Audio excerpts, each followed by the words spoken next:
Welcome to the 26th in a series of shows focused on Brookline as an age-friendly community. In 2012, the World Health Organization designated Brookline its first community in New England to be an age-friendly community. This was a result of work by the town board, select board, commitment of the residents of Brookline, the town departments, and work of Brookline Can, an all-volunteer organization that addresses issues that benefit residents of all ages. Now we're in the midst of a coronavirus pandemic, the COVID-19 disease. And we're isolated. Each of us is isolated. As you can see, I am. And it's a change in time. So we're going to do this show a little different, but we're going to focus on what's happening to older adults at this time. The show is going to be run by Brookline Interactive Group's methods of producing and distributing during this time. And they've been doing this on a regular basis and will continue to. The show will show the status and discuss the status of older adults and many of the programs that connect and support older adults at this time. Our guests, we have 3 guests today, 2 up front, and then a third one will be in the second half of the show. The 2 up front are Ruthann Dobek and Julie Washburn. Ruthann Dobek is the Executive Director of the Council on Aging. She is under her leadership of the Council on Aging, they've developed services such as home care, employment, diversity, and intergenerational services. They've expanded support for the dignity and independence of older adults. Ruthann is a prime force behind the Project Service Center, Senior Center, that brought us the Senior Center. And she's also the legislative chair and board member for the state organization for senior centers, Senior Center Directors, MCOA. In 2010, Ruthann and Frank Carroll began Brookline Can, that organization I mentioned before. Frank and Ruthann are still continuing to co-chair that organization extremely effectively. I'm a member. Welcome, Ruthann. Thank you, Matt. Julie, thanks. Julie Washburn. Julie is a licensed social worker. She began with the Council on Aging in 2003 as a community social worker, and taking care of Brookline seniors. As the coordinator of the information and referral services, she created the Elder Resource Guide, amongst other activities. And in 2011, when Charlotte Millman retired, she became the program manager. And we depend on her greatly. Welcome, Julie. Thanks, Matt. Okay, older adults in this time, and being one of them, I'm looking forward to this. Ruthann, could you discuss a little of the impact on older adults in Brookline of COVID-19? Sure. As we all know, we've been under a stay-at-home order from the governor, and that means that people have been even more isolated than they may have been in the past. Older adults have been urged to only go out for essentials, and even then, if they have an immunity issue, to not even go out to the grocery store or medical appointments. So the last month and a half have been a time that our older adults have adhered to that. We've been fortunate in Brookline. Our caseload is relatively low and stable, and I think it's in part because older adults have self-isolated. We are concerned what that has meant for them. our whole mission has been to keep older adults engaged and active in the community. And now they're staying home, many alone without spouses or family. And so there's real concern about their isolation, as well as getting those essential needs met, such as grocery shopping. Yeah, that's a grocery shopping. That's become an entirely different activity. Every once Exactly. in a while, I got someone coming to my back door and bound saying, delivering when I ordered it, etc. But entirely, and everything is a different activity. So your help, I'm sure is. All right, we're going to ignore the phone in the background. First time that's happened. Well, do you want me to speak about some of what we have been doing at the senior center, even though the building is closed? Yes, please. What's actually physically, either physically there, I believe nothing, but. So we followed the governor's order and we've been closed physically. Once in a while, somebody will be going in, A, to check on the building, on a regular basis, and B, to provide a few tasks. But almost all of our work has been done remotely, as we're doing today, by either Zoom or by telephone. But that does not mean that the Council on Aging has been closed. Couple of specific examples, even though transportation has gone to a minimum, there have been some emergency situations. We had a client that needed dialysis 3 times a week, including some Saturday appointments, and their regular scheduled transportation was canceled during this pandemic. And we were able to provide that individual with some Lyft coupon rides. So free of charge, we were able to successfully transport somebody to dialysis. There's been a couple of people with really important eye care appointments where they need to maintain their getting shots and other services, and we've been able to provide transportation to those appointments. Our social workers continue to answer calls for resources and support, and this can range from a case where an individual at 99 with dementia was discharged home to her husband, who's about the same age, and they needed some resources. So those are the kinds of calls that we're still getting. This week, we got a call from an 87-year-old man whose rent is going to go up in the fall, and he has now spent down most of his retirement funds and was still working at 87, and now is going to be in a real economic bind with his rent going up in the fall. That's another example of the cases that are still coming in. Do you work and with, of course, we can circle back to the famous grocery store.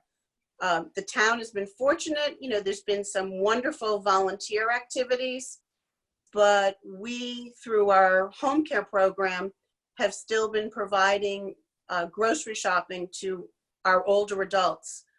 There's one individual who has serious memory problems, and she was actually dependent on the senior center for her lunch and food. And so our worker not only is doing the service, but also doing some menu planning with her so that she is getting her nutrition met. So those are some of the ways that we're still been up and running, even though the building has been closed. That sounds like an ongoing heavy-duty activity, actually. But and every one of those is things that I'm really glad exist.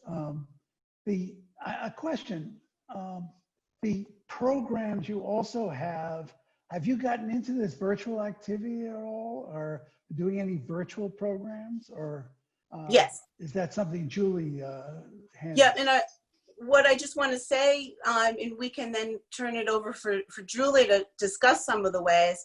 If you think about it, when we shut down the second or third week in March, we were doing no online programs. And, you know, people can look at our news and events or go to the Brookline CAN webpage or the town web pages and see the incredible amount of online program that is happening right now. And in June, we anticipate even more. And I think Julie can talk about the way some of our program leaders have stepped up. Sure.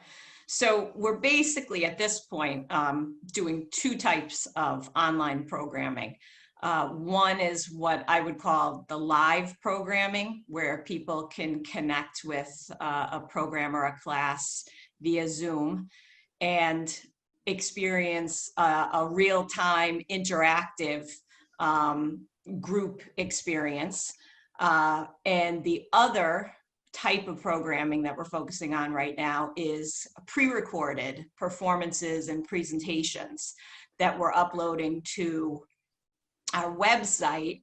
And that really allows people the flexibility of not having to be up at 9 o'clock to go to a discussion group. They can really, if they're night owls and they want some entertainment or a little information, they can go to the website and just click on the links for those different kinds of pre-recorded programming. So do you get a lot of questions from people who don't know how to do it, or? Oh, that's definitely been one of the biggest issues for us on both sides of the coin, actually. So from our participants, there are people who either don't have access to technology or don't have the kind of skills, didn't come to the table with the skills to be able to use it with any kind of ease when this whole thing started. And so one of those issues is easier to deal with than the others. We have computer one-on-one volunteers, one in particular, Dan Siegel, who's available to do telephone or online consults with people to help them set up Zoom or other kind of video platforms. And he's been great and willing to do that, again, as a volunteer for us. And so some people are able to make the leap with a little support and assistance. But the bigger issue, and it kind of goes back to what Ruthann was saying earlier, the bigger issue is the people who don't have the access. And that's really, you know, I'm never sure how many folks know that the majority of the staff at the senior center are social workers by training. And so while we all may have our designated roles, like in normal times, I'm the program manager, my role has really shifted quite a bit. I mean, we're lucky that there's already a lot of existing online programming available to people. And so that's allowed me a little more flexibility to really reach out to every day. We all pick up the phone and call people and have what we hope are meaningful telephone conversations with people, many of whom don't have that internet access. And so that's really how I've been. Yeah, the social work is continuing only remotely. Oh yeah, yeah, yeah. And in some ways it's the most important thing we can do in the space of a day. Yeah, I imagine. Matt, I want to interject here because, you know, we see this as going on for a while. I don't think, you know, come July 1st that older adults are going to be able to come back to the senior center on a regular basis. And so one of the things that we're looking at is using our tax work-off participants to also make some of these weekly or daily phone calls to individuals who want that connection and want to stay stimulated by conversation. That's really good. Do you have any other volunteers, like students or younger people that are supporting? I know there's a lot of different kinds of connections around town. Yes, one of the positive aspects of the pandemic is there has been an outpouring of community support people, Brookline Mutual Aid started, which is all volunteers doing activities. And our volunteer coordinator has also been screening and assigning volunteers to us. Initially, our Springwell, which does our Meals on Wheels program, needed a whole cadre of new volunteers because most of their drivers were older adults themselves, and they had to stop driving for Meals on Wheels. And so we were recruiting and able to provide Springwell with those volunteers to continue the Meals on Wheels program. And you're right, oftentimes younger students like to do the telephone calling, so they've been volunteering. And so that's really been a real positive aspect of this, where we've been able to find some new volunteers. Yeah, that's really and great. Hopefully they'll continue, as things subside and find that their was my connections. that was actually my feeling is, can we and we actually don't have much time, but can we continue? I'm afraid, I agree with you. I'm afraid from everything I read and my own feelings, right? Mhm. My own feelings are that this is going to continue much longer for people who are older than for the rest of the population. And we need more support than before rather than less. So, so everything you're doing, I think, needs to be continued. And I want to make an offer. We're going to move on to the next part of the show. I'd like to make an offer that anytime either of you or both want to come back, that we will produce another show that has you on there to produce and inform about anything you want. And you can then use the show for your own project, your own information and your own programming afterwards. So if you think you want to produce something, Julie, if you want to produce something, that please don't hesitate to contact Michael, who works with you, and let's do another show at any time. Okay. I think it's going to have to be an ongoing series of shows. There's so much information and support that's needed out there. Great. We will.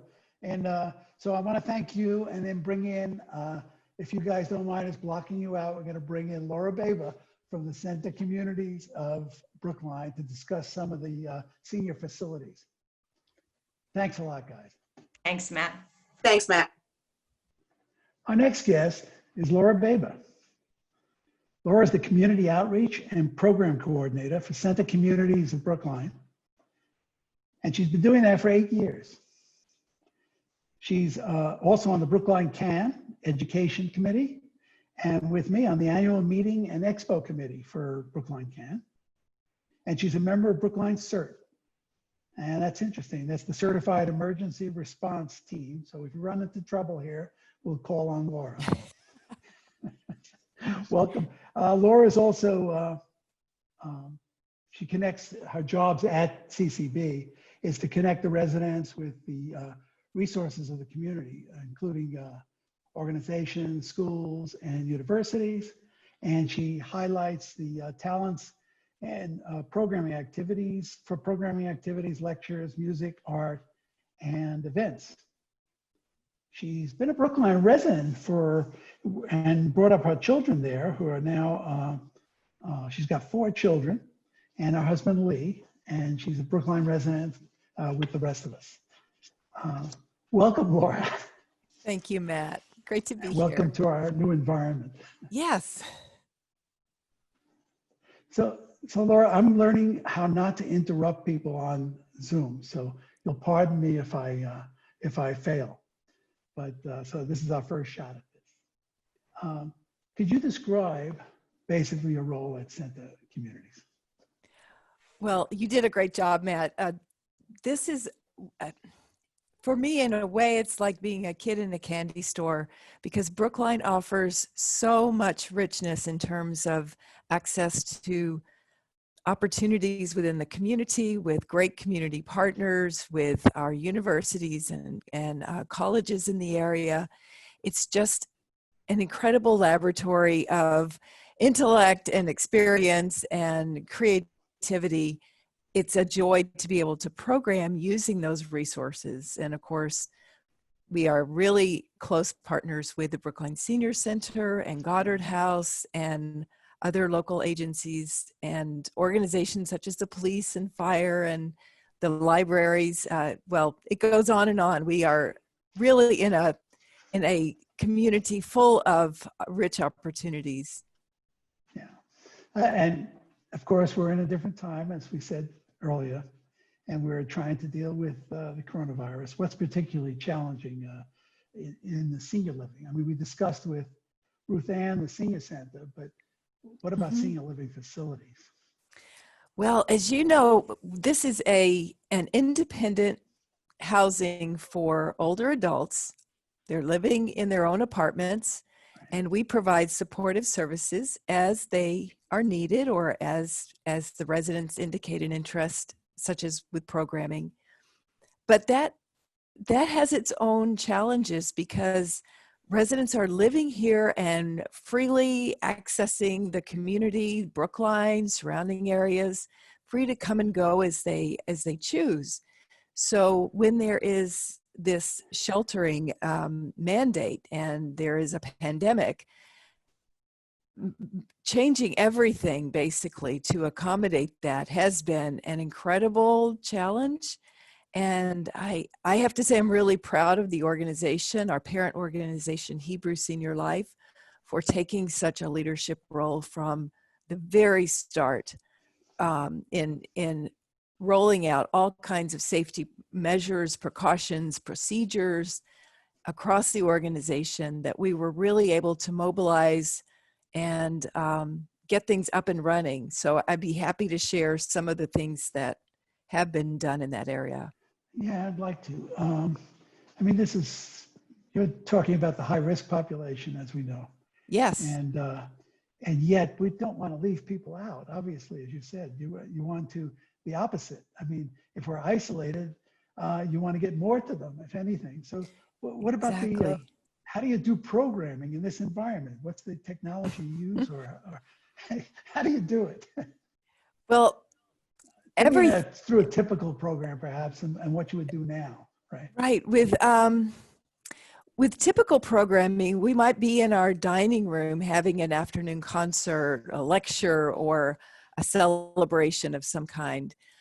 We can't do that now. We can't do exercise classes. We can't do the normal discussion groups and sing-alongs and art projects. Everything has changed. So everything has gone to a remote format.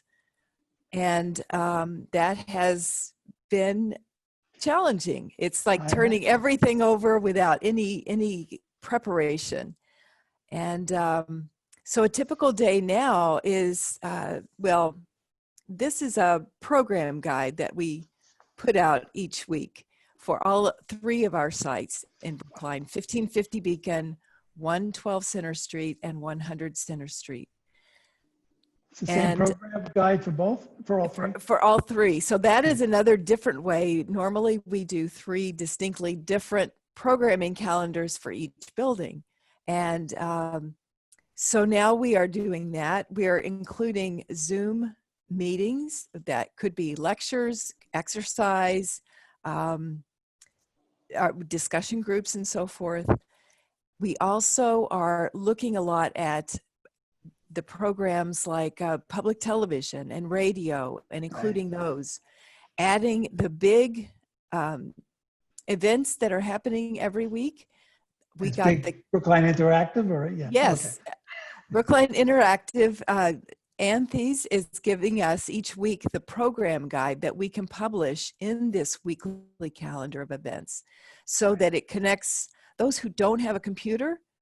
How are they going to structure their day? So we structure the day by noting, all things considered from 4 to 6 or and having things like that, and all of the radio programs that are on and so forth, and the big calendar outline.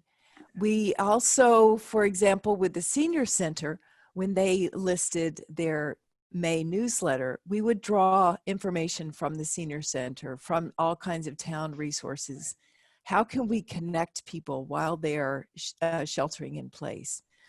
So that's an example of programming. Right.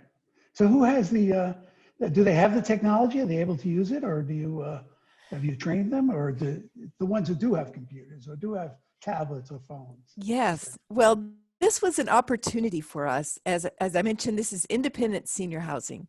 So we had no idea who had email, who had a computer, who had a cable television, connection. So we did a survey at the very beginning of all of our residents, over 500 residents, and asked those questions, as well as, would you like a friendly visitor to call you a couple of times a week? And we had those volunteers lined up. And with that information, now we can use that in knowing who has email, and we can send them a PDF of the weekly schedule every week. So they're able to simply click on the link in the schedule to get onto a program. But most of our residents aren't that comfortable at this point with using a computer. So Zoom offers the option of being able to join a meeting or a program via your landline.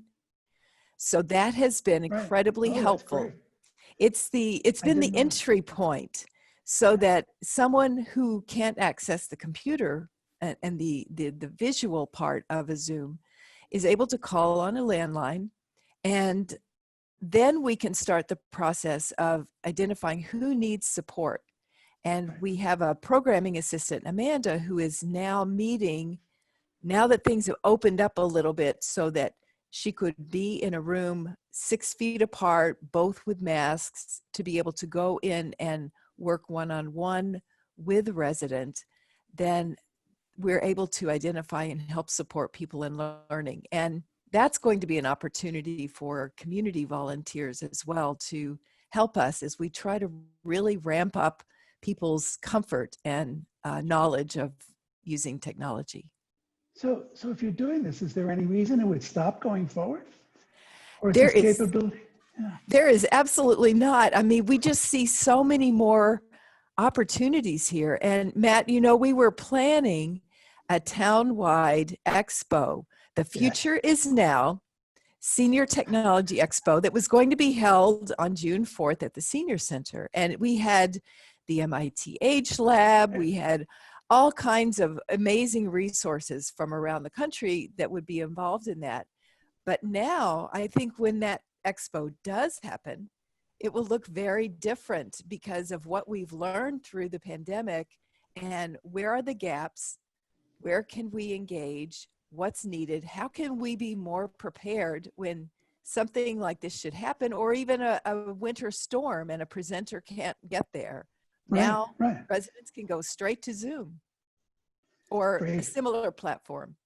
So, so the phases of where they're that Baker's phases and the governor's phases, that doesn't affect high risk people that much, because we're not until the end, right? I'm one of those, obviously. Yes. And, yes. So you am really I. need it. You need this all the way through, and you need this. Well, you need this. So you're going to proceed with it. That was my point. Absolutely. Yes. That will continue. Yes. And just the joy watching people connect with Zoom and see that they can do it. It's opening many doors. And I'll just say briefly that we're also doing a lot of outdoor concerts where we have music come to all of the different angles of our buildings, and the staff come out and we hold signs up and we dance around and we wave up at the residents in their apartments, and they clap and wave and that's great. Sing along with us. And we're doing that on a regular basis now. And that's for our neighbors too, because we do live in residential communities, and everyone can benefit from that. So you're going to continue that throughout the summer? And Yes. Great. So any musicians that are listening and would like to be part of that, please give me a And call. is that schedule being put up on Big, or any place else? We're, for social distancing reasons, we're not really promoting it. So if the neighbor looks out their window, or because it really is trying to get people to look at it rather than be in it. For the time So being. I would like to, yeah, I would like to continue. We're reaching the end, but I would like to, if there's any reason you want to come on again, and we want to do a show just for center communities, for instance, I think that that would really work out very well. I would really enjoy that. So I can really feel- want to thank you. yes. This is like, this is great. So please let us know and come back if you're. Thank you if very have much, anything Matt. planned. Yeah, we're going to end now. I want to thank you and Ruthann and Julie, our guests, and rebroadcast. The show will be rebroadcast over the next few weeks, and it will be, of course, on Big's YouTube's access, and on the BCAN website, Brookline CAN website, and Brookline CAN Facebook and Twitter accounts. And thanks again. My Laura. pleasure, Matt. Laura, this is great.